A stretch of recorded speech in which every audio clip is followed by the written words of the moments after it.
Assalamualaikum warahmatullahi wabarakatuh. Nang terhormat bebuhan Diwan Juli, nang ulun hormati perguruan ulun lawan bebuhan kakawanan nang mengumpati lomba FTB tingkat kecamatan.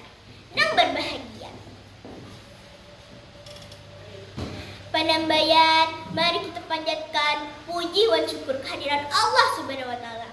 Karena berkat rahmat dan hidayahnya juala kita sampai wahini kalau mengumpati lomba FTBI tingkat kecamatan.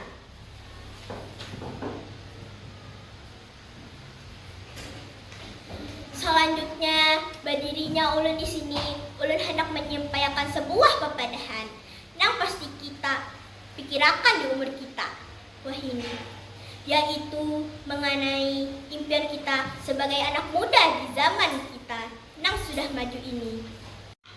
Kita pasti berisi harapan dan impian di masa akan datang, gasan meraih cita-cita. Jadi, karena hal yang itu, penting benar gasan kita supaya terus mengembangkan keterampilan kita. Selain ilmu dari sekolahan, kita juga harus mencari hal-hal lain, gasan meraih impian kita. Contohnya, kita belajar dari orang-orang yang ahli, belajar surang lewat internet dan buku. Kita harus wani keluar mati zona nyaman kita. Amunnya kita tuh hendak mencapai napa yang kita kehendaki, mencapai impian tuh kadang selalu lancar jalannya. Pasti ada aja tantangannya. Maka dari itu, jangan sampai bebuhan impian menyerah. Tantangan itu salah satu proses kesan keberhasilan. Lamunnya masih gagal, artinya perjuangan kita tuh harus lebih keras lagi. Jadi, pian kada boleh menyerah. Bila pian bujur-bujur, bersungguh-sungguh, karena lawas-kelawasan ada aja hasilnya. Di era yang sarang pencapat kayak zaman wahini, impian kita tuh pasti bermacam-macam. Bahar itu paling impian orang paling banyak anak jadi pegawai negeri. Tapi wahini kada kayak itu lagi. Bermacam-macam udah impian nang anak dicapai. Contohnya banyak nang anak jadi pengusaha, influencer di media sosial, banyak lagi. Intinya tuh banyak keinginan bebuhan generasi kekanakan muda wahini yang bertujuan gasan mengubah dunia, memberi dampak positif, dan berkarya lawan cara yang unik.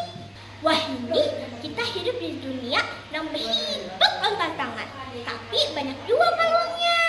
Bajunya internet buat informasi, membuka peluang yang luar biasa, gasan mencapai mimpi. Kita kalau belajar melalui itu, kalau juga bekerja sama, dan juga menciptakan sesuatu yang hanya gasan mencapai mimpi. Zaman wahini ini, kita harus bisa memilih dan menentukan apa yang kita kawa gasan kesuksesan kita. Karena majunya teknologi, kalau juga menjerumuskan kita ke hal-hal yang kada baik. Di mana cara kita menghadapi tantangan itu gasan meraih impian, penambahan, tetap akan tujuan yang jelas. Selanjutnya, manfaatkan teknologi. Yang terakhir, konsisten. Jalan menuju impian banyak tantangannya. Jadi jangan rakus menyerah. Walaupun mimpi kita beragam, akan tetapi kita tuh berisi satu tujuan, yaitu melakukan sesuatu yang sangat berarti gasan kehidupan. Ganal atau halus, impian itu adalah awal mula kita nih mencapai hasil yang ganal. Gasan pencapainya, kita harus berisi nangarannya tekad, kerja keras, dan harus wani memberi risiko. Selain itu, kita harus berisi adem dan baik juga. Nah kawan, ayo kita manfaatkan kesempatan yang ada. Jangan takutan gasan bermimpi. Tambulu kita ini masih panjang jalan kita. Kesempatan kita ini benar-benar tergantung kita aja lagi yang menghadapinya. Hendak sukses kah? Hendak marista? Ingatlah pepadaan ulun dina. Setiap langkah kita menuju impian adalah bagian dari proses yang sangat berharga. Jangan sia-siakan waktu kita. Waktu itu kada berasa, Pak. Jangan menyerah. Ayo kita jadikan impian kita itu sebagai motivasi pencapaian kesuksesan. Supaya kuitan kita bangga dan bahagia kita. Nah, gitu aja pepadaan ulun hari ini. Terima kasih banyak atas perhatiannya. Mudah-mudahan kita kalau